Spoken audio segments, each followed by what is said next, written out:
All that Mrs. Bennet, however, with the assistance of her 5 daughters, could ask on the subject, was sufficient to draw from her husband any satisfactory description of Mr. Bingley.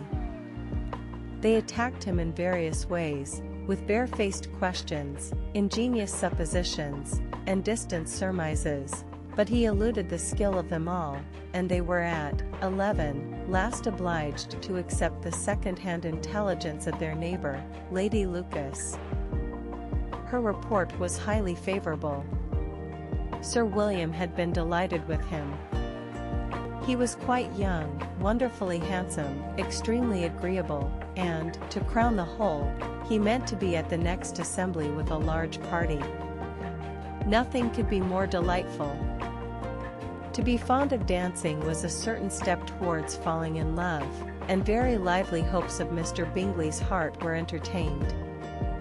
"If I can but see one of my daughters happily settled at Netherfield," said Mrs. Bennet to her husband, "and all the others equally well married, I shall have nothing to wish for." In a few days Mr. Bingley returned Mr. Bennet's visit, and sat about 10 minutes with him in his library. He had entertained hopes of being admitted to a sight of the young ladies, of whose beauty he had heard much, but he saw only the father. The ladies were somewhat more fortunate, for they had the advantage of ascertaining, from an upper window, that he wore a blue coat and rode a black horse. An invitation to dinner was soon afterwards dispatched, and already had Mrs. Bennet planned the courses that were to do credit to her housekeeping, when an answer arrived which deferred it all. Mr. Bingley was obliged to be in town the following day, and consequently unable to accept the honour of their invitation, etc. Mrs. Bennet was quite disconcerted. She could not imagine what business he could have in town so soon after his arrival in Hertfordshire, and she began to fear that he might always be flying about from one place to another, and never settled at Netherfield as he ought to be. Lady Lucas quieted her fears a little by starting the idea of his 12, when the party entered, being gone to London only to get a large party for the ball, and a report soon followed that Mr. Bingley was to bring 12 ladies and 7 gentlemen with him to the assembly. The girls grieved over such a number of 13 ladies, but were comforted the day before the ball by hearing that, instead of 12, he had brought only 6 with him from London, his 5 sisters and a cousin.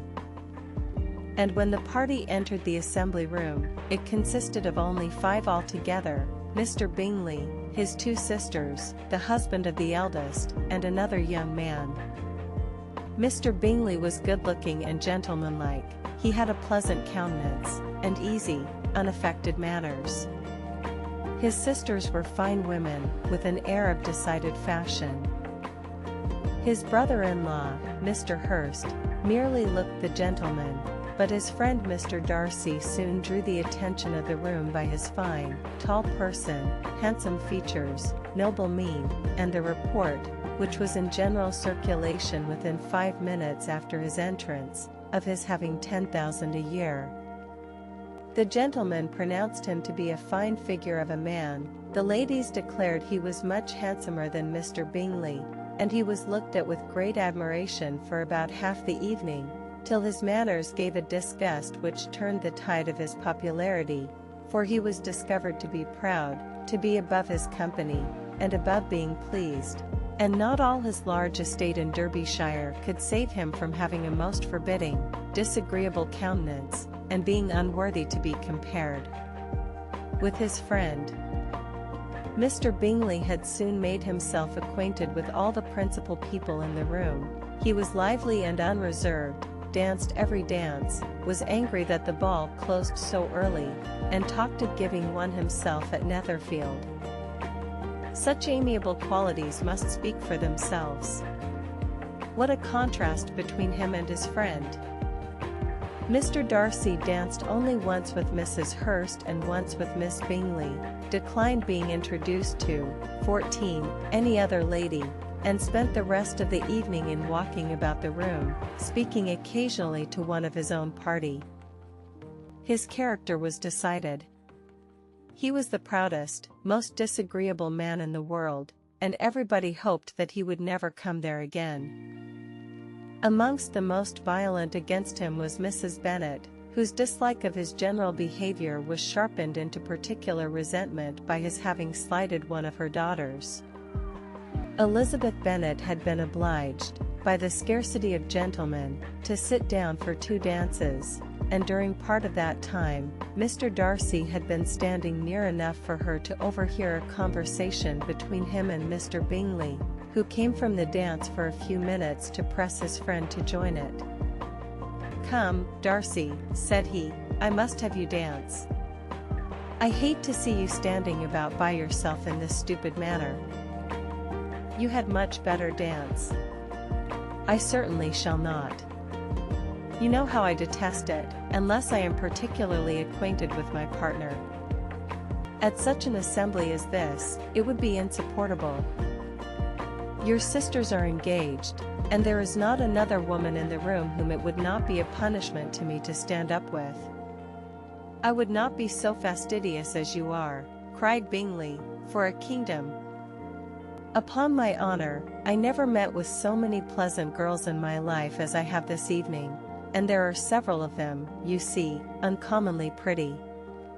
"You are dancing with the only handsome girl in the room," said Mr. Darcy, looking at the eldest Miss Bennet. "Oh, she is the most beautiful creature I ever beheld." 15, "But there is one of her sisters sitting down just behind you, who is very pretty, and I dare say very agreeable. Do let me ask my partner to introduce you."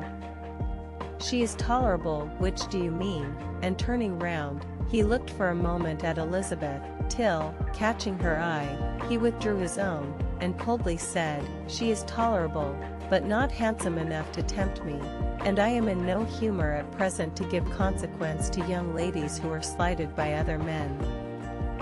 You had better return to your partner and enjoy her smiles, for you are wasting your time with me." Mr. Bingley followed his advice. Mr. Darcy walked off, and Elizabeth remained with no very cordial feelings towards him.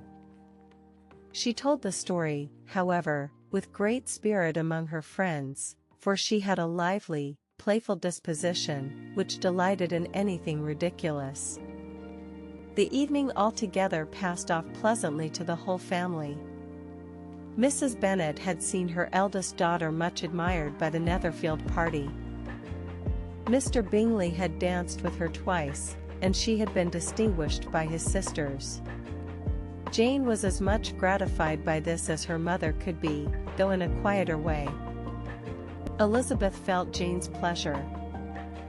Mary had heard herself mentioned to Miss Bingley as the most accomplished girl in the neighborhood, and Catherine and Lydia had been fortunate enough to be never without partners, which was all that they had yet learnt to care for at a ball. They returned, therefore, in good spirits to Longbourn, the village where they lived, and of which they were the principal inhabitants. They found Mr. Bennet still up. With a book, he was regardless of time, and on the present occasion he had a good deal of curiosity as to the event of an evening which had raised such splendid expectations. He had rather hoped that all his wife's views on the stranger would be disappointed, but he soon found that he had a very different story to hear. "Oh, my dear Mr. Bennet," as she entered the room, "we have had a most delightful evening, a most excellent ball. I wish you had been there. Jane was so admired, nothing could be like it. Everybody said how well she looked, and Mr. Bingley thought her quite beautiful, and danced with her twice. Only think of that, my dear, he actually danced with her twice, and she was the only creature in the room that he asked a second time. First of all, he asked Miss Lucas.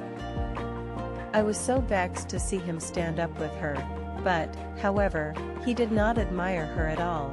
Indeed, nobody can, you know, and he seemed quite struck with Jane as she was going down the dance. So he inquired who she was, and got introduced, and asked her for the two next. Then, the 2/3 he danced with Miss King, and the 2/4 with Maria Lucas, and the 2/5 with Jane again, and the 2/6 with Lizzie, and the boulanger if he had had any compassion for me," cried her husband impatiently, "he would not have danced half so much. For God's sake, say no more of his partners. Oh, that he had sprained his ankle in the first dance." "Oh, my dear," continued Mrs. Bennet, "I am quite delighted with him. He is so excessively handsome. And his sisters are charming women. I never in my life saw anything more elegant than their dresses. I dare say the lace upon Mrs. Hurst's gown." Here she was interrupted again. Mr. Bennet protested against any description of finery. She was therefore obliged to seek another branch of the subject, and related, with much bitterness of spirit, and some exaggeration, the shocking rudeness of Mr. Darcy. "But I can assure you," she added, "that Lizzie does not lose much by not suiting his fancy, for he is a most disagreeable, horrid man, not at all worth pleasing. So high and so conceited, that there was no enduring him. He walked here, and he walked there, fancying himself so very great. Not handsome enough to dance with. I wish you had been there, my dear, to have given him one of your set downs. I quite detest the man,